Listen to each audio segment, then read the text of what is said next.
Olá, bem-vindos a este programa, Duelo de Ideias. Todas as semanas vamos tratar com algum rigor com o nosso comentador residente, é um decano da advocacia, chama-se Carlos Melo Bento, ele está connosco e todas as semanas vamos tratar neste programa 3 temas importantes. Carlos Melo Bento, Mota Amaral criticou recentemente as políticas do Governo Central. Sim, é uma atitude surpresa, porque Mota Amaral até aqui tem sido muito reservado quando critica o Governo Central, quer socialista, quer social-democrata, este com a coligação com o CDS-PP. Ele é um político prudente, não é? E ainda não deixou de ter ambições a nível nacional. Portanto, a Presidência da República, penso que para ele é um posto natural, para que está preparado. Mas isto pode causar um mal-estar no partido, no fundo, não é? Sim, é natural que cause algum mal-estar, embora a postura deste Governo de Lisboa é uma postura um bocado autoritária e as críticas nos regimes, ou nos governos autoritários em regimes democráticos, não têm grande expressão, quer dizer, não fazem cair governos, nem fazem cair ministros, nem secretários de Estado. São críticas, não é? Fazem talvez mais ricochete na pessoa que faz essas críticas. Agora, do ponto de vista açoriano, do ponto de vista de quem está nos Açores, vive nos Açores e não quer sair daqui para fora, Mota Amaral é uma referência, evidentemente, governou isto durante 20 anos, quase, ocupou um cargo no topo da hierarquia nacional com prestígio, com dignidade, é uma pessoa respeitada e respeitável no país e, portanto, o que ele disser tem que ser analisado com prudência e por toda a gente, por eles e por nós. A crítica feita, como é inédita, porque ele nunca fez uma crítica tão áspera, digamos, ao governo PSD, traz-nos problemas, evidentemente. E esse problema é que há uma ruptura da parte dele em relação ao poder. E essa ruptura significa várias coisas. Mas ruptura devido à política de Passos Coelho? Ou sim, naturalmente. Uma política que fere profundamente os interesses que eram supostos estarem estabilizados das finanças açorianas. Porque tendo os açorianos cumprido, no último governo, as suas obrigações relativamente à lei das finanças regionais, à dita lei das finanças regionais, não têm culpa dos madeirenses não terem cumprido e, consequentemente, qualquer represália feita aos madeirenses tem que ressalvar necessariamente a região autónoma dos Açores. E essa crítica do Dr. Mota Amaral é corajosa, como digo, é a primeira.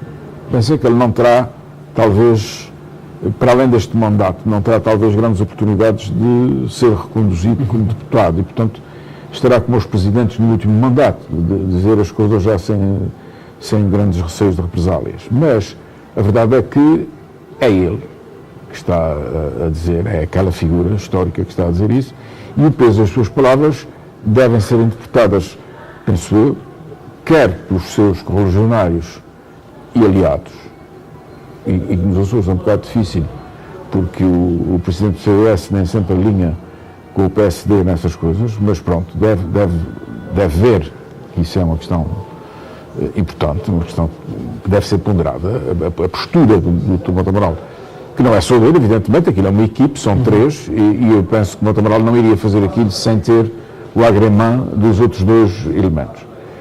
E deve ser tido em conta pelo governo socialista dos Açores, porque, fundamentalmente, é um apoio às posturas que o governo de Vasco Cordeiro e o anterior governo Carlos César, no fundo, o governo Sérgio Ávila das Finanças, que é o mesmo, não é? Pessoalmente é o mesmo, é uma ajuda, naturalmente. Quer dizer, bem sei que eles agora ficam no dilema, se apoiarem Mota Amaral, estão apoiando um adversário, se apoiarem nas palavras dele, estão apoiando também um adversário, não será uma coisa, digamos, muito correta do ponto de vista político, mas é uma necessidade, porque prova que os açorianos são unânimes naquela postura. Penso que, mais coisa, menos coisa, o governo socialista do Dr. Vasco Cordeiro não se poderá afastar muito daquela posição crítica em relação à situação ao Governo Central. Não? Por exemplo, esta questão de Mota Amaral, recuando um pouco atrás nas suas palavras, deu mais elan a Vasco Cordeiro ou ao PS? Bem, elan não sei se dará, porque o Vasco Cordeiro ainda está com o elan da vitória eleitoral que ninguém esperava tão dilatada. Não é? Portanto, o Vasco Cordeiro neste momento deve sentir-se como um vencedor incontestado, que é inédito, não é? Um líder socialista ganhar logo à primeira e com maioria absoluta, não é? Nos Açores, pelo menos é inédito. César não conseguiu, logo à primeira, mas enfim, de qualquer das maneiras, lá não lhe faltará. Ajuda um pouco, não é? Ele pode sempre dizer, até o vosso prestigiado correligionário é da minha opinião, não é? Não sei bem, em termos políticos de fundo, se isso terá algum efeito em Lisboa, porque os regimes autoritários são um bocado autistas, não é? Estamos à conversa com o nosso comentador, Dr. Carlos Melo Bento, nesta edição de Duelo de Ideias. Falávamos nós em Vasco Cordeiro, que ganhou de uma forma, enfim, mais que objetiva. O que é que Vasco Cordeiro pode fazer neste primeiro mandato e face à atual conjuntura? O que se espera dele é muito, não é? O que a população açoriana, residente e ausente, esperam dele é muito. E depressa e bem. E é evidente que, pela primeira vez na nossa história, há uma crise desta dimensão em que nós temos um líder com maioria absoluta e, portanto, com toda a autoridade democrática para falar em nome de toda a gente, não é? Situação e oposição. Penso que ele irá ser prudente e corajoso. E nestas coisas gosto muito de pensar naquela mãe do piloto que dizia: meu querido filho, voa baixinho e devagar, não é? Há coisas que têm que ser alto e depressa. Devagar e bem, não é? Para o avião poder chegar ao seu destino sem problemas. E a ida dele aos Estados Unidos, por causa da questão da base, é para já um golpe corajoso, inédito. Nunca ninguém fez aquilo.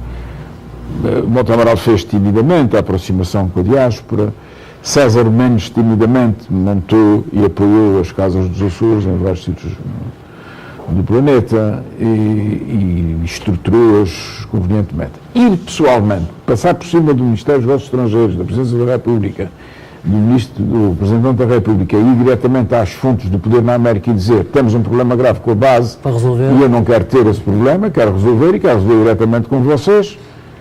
É uma jogada que significa a mais saudável expressão da autonomia.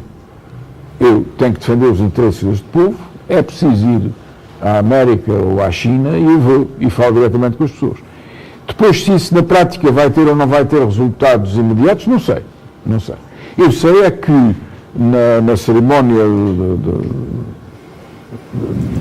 do Dia de Reis, no Palácio de Santana, quando o Sr. Presidente do Governo se dirigiu, ou quando o Sr. Cônsul dos Estados Unidos se dirigiu primeiro às autoridades presentes, falou em primeiro lugar no Presidente do Governo e em segundo lugar no Representante da República, o que é simbólico, digamos, da admiração e do respeito que os americanos têm, porque é uma autoridade consular importante, o mais velho consulado americano no estrangeiro, e, portanto, significa talvez que a jogada política, a cartada política que Vasco Cordeiro jogou foi certeira e foi oportuna, e pode simbolizar que ele não está disposto a ficar passivamente à espera que as coisas aconteçam.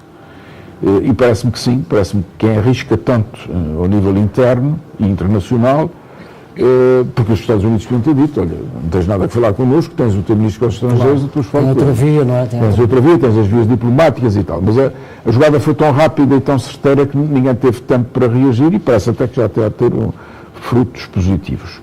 Penso que é de esperar de um indivíduo que tem essa coragem e com a experiência que ele tem de trabalhar com o César, que não deve ter sido nada fácil, porque César estava no auge da sua capacidade intelectual e política, e ele foi um dos colaboradores mais intensos e tão intensos que acabou por ter sido indicado por ele para o suceder.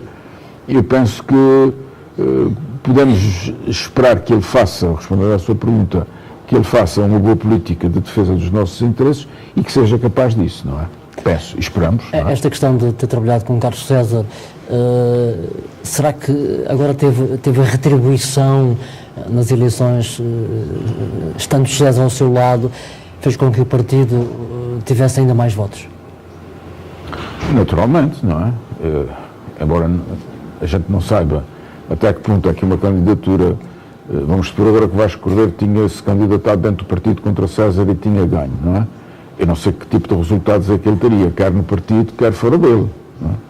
Certamente que este passo político do presidente Carlos César em relação a ele, candidato Vasco Cordeiro, foi uma jogada muito perigosa, porque nós estamos numa monarquia, não é? E, portanto, a passagem podia não ter sido bem entendida pelos eleitores e podia ter dado um resultado diametralmente oposto, tanto mais que tinha como adversário Berta Cabral, que não era propriamente um principiante, nem era uma pessoa desconhecida. Era Berta Cabral também no auge da sua capacidade política. Não? Portanto, foi uma jogada bem cronometrada, ao segundo, bem feita e de modo a convencer a maioria esmagadora do eleitorado. Portanto, de modo a não deixar dúvidas quanto ao resultado. Foi bem feita, inédita outra vez, uma coisa nova, não é, para nós, e nova antes e depois, porque depois há a criação da figura do presidente honorário do PS, depois da sucessão e das eleições, que chama a atenção que não foi antes das eleições, foi depois e depois do bom resultado. Porque se não tivesse havido um bom resultado, ou se isso tivesse sido antes das eleições, a criação desse lugar era uma coisa praticamente impossível. Não é? Só é possível porque eu, Carlos César, fiz esta jogada dentro do meu partido, consegui que o povo açoriano apoiasse esta sucessão e, portanto, tenho todo o direito a aceitar um cargo que a nível nacional já existe, não é? O presidente honorário do PS foi o Dr. Almeida Santos, agora não sei quem será, mas penso que será ainda o mesmo, e que é uma figura, não sei bem quais são os poderes que tem, mas que é uma figura respeitável dentro do PS, porque quando ele fala um pouco em nome do PS, embora não seja o executivo, não é? Mas é digamos, a figura emblemática do partido. E aqui, naturalmente, que César esta crítica que o Dr. Martins Goulart tem publicado ultimamente contra essa situação é uma crítica que me parece inconsequente.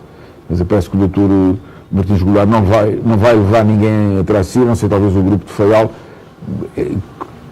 que se pensa existir um frisson qualquer entre eles, até uma escaramuça, não é? Não chega bem a ser escaramuça, porque como o PS está no poder, não há propriamente ninguém que se atreva ou tenha o atrevimento a diminuir o prestígio do partido que no fundo eles é que alimentaram, não é?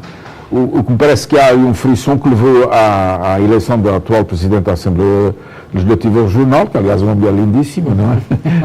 Passa a expressão, e que ainda não sabemos politicamente qual é o seu pensamento, nem qual é a sua capacidade de se deslocar no teclado político regional, porque é uma ilustre desconhecida até agora, e não sabemos qual é o papel até que lhe está atribuído. Mas sabemos que a sua eleição para a presidência da Assembleia Legislativa Regional, ultrapassando os grandes nomes do PS no Faial, que caíram, entre aspas, em desgraça, certamente que tem algum significado político, não é?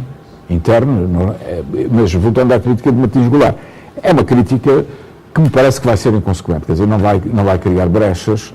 O partido está aparentemente visto de fora, portanto está sólido, não tem, o edifício está, tem as brechas internas aparentemente colmatadas, ainda por Carlos César, e portanto agora com a sucessão talvez de Vasco Cordeiro como presidente do partido, depois não sei se, pelo menos nos primeiros tempos, não prevejo que haja uma ruptura interna dentro dos socialistas. Antes de passarmos aos seus livros, no final desta emissão, fica este último tema. Que futuro para Carlos César no PS? Para Carlos César no PS é tal coisa, é uma figura que teve a nível nacional uma imagem muito positiva. É um governante de alto gabarito que conseguiu manter as suas hostes unidas durante 16 longos anos, sem nunca transpirar autoritarismo, embora a gente saiba que isso se faz com autoritarismo, mas isso nunca transpirou. Houve sempre uma preocupação de manter uma imagem democrática, e essa imagem, embora não tenha passado intensamente pelos órgãos da comunicação social continentais, mas que transpirou, quer dizer, que apareceram quase todos os dias, a figura dele aparecia como um indivíduo equilibrado, não tem aqueles assomos do Alberto João Jardim muito eficazes até agora, não é? Dentro e fora da Madeira, não sempre resultado, não teve esses assomos, não ia enfim, alevantes, digamos, de Alberto João, que tem um estilo muito próprio e que se manteve no poder, independentemente das críticas que se possam fazer, mas a verdade é que ele pode ser visto como uma figura a nível nacional. Se houver... até porque está no auge, não é? Está no auge. Sim, até por isso, mas se houver... Ora, não sei até que ponto é que ele... Uma preparação em frente ao governo, ou em frente do governo à frente do governo dos Açores, lhe permite exercer no governo de Lisboa ou noutro lugar, não é? É sabido que o Amaral foi para a Europa, por exemplo. Sim, em termos da Europa. Aí talvez possa exercer uma função muito elevada que para nós seria igual. Aliás, qualquer açoriano que exerça os altos cargos do Estado será sempre, por pouco que ele possa fazer a favor dos Açores, será sempre uma boa coisa para nós. Claro. Em termos políticos. Não. Vamos aos livros, vamos terminar. Vamos aos livros. Não procurei livros muito recentes, a não ser este. Este livro é um livro muito interessante, que foi publicado por uma professora da Maia, mas que é a doutoranda, Célia Cordeiro, escolheu uma mulher, Ana de Castro Osório, que foi uma feminista portuguesa, luso-brasileira, que defendeu os direitos da mulher no princípio do século XX. Bom, é um tema caro às mulheres, evidentemente, e às mulheres açorianas. Esta doutora Célia Carmen Cordeiro, nome completo, tem um currículo invejável. É uma mulher que tem estudos feitos na América e nos Açores, em Portugal, e que faz um trabalho que tem esta coisa histórica de ser prefaciado pela professora doutora Fátima Sequeira Dias, falecida há 2 dias. A doutora Fátima Sequeira Dias é, como é sabido, um dos grandes expoentes da cultura açoriana, um dos maiores expoentes da cultura açoriana contemporânea, professora de História Económica, e que tem uma atividade enorme, esmagadora, uma senhora com um pouco mais que 50 anos, quando faleceu. É uma perda para os Açores. É uma perda brutal para a nossa cultura. A nossa cultura fica incomensuravelmente mais pobre. Ela diz que, pede até, no prefácio a Célia Cordeiro, que agora investigue quais são as mulheres açorianas que neste período fizeram o que esta Ana de Castro Osório combateu, não é? Claro que, no fundo, Célia Cordeiro, ao agarrar neste livro, faz aquilo que ela desejava que as açorianas tivessem feito, não é? E que fizeram. Nós temos uma Alice Moderno, que na mesma época desenvolve uma atividade fenomenal relativamente à defesa dos direitos da mulher. E, aliás, está posta em livro já pela professora Conceição Vilhena. Mas há outras mulheres açorianas que têm tanto prestígio entre nós como esta mulher teve em Portugal.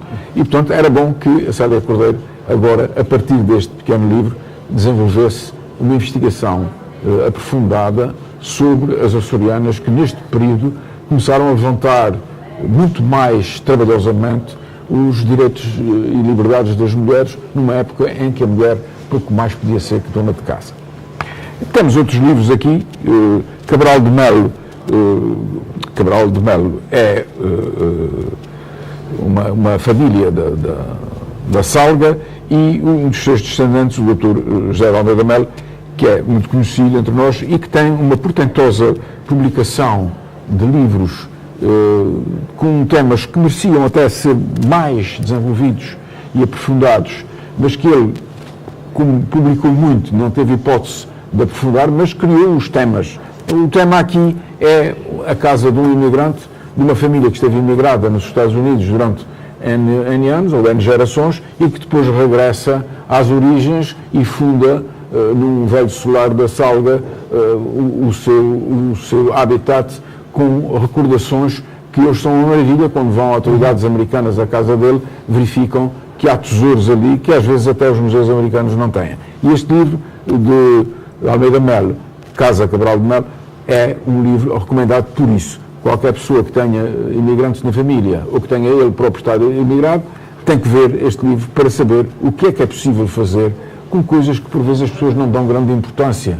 O candeeiro, o relógio, a roupa, etc., que marcaram uma época. Depois há aqui este livro da minha irmã, Maria da Graça, que é a toponímia da Ilha de Santa Maria, onde se faz a recolha dos nomes mais importantes que Santa Maria tem nos lugares, nas ruas, nos vales, nas aldeias, etc.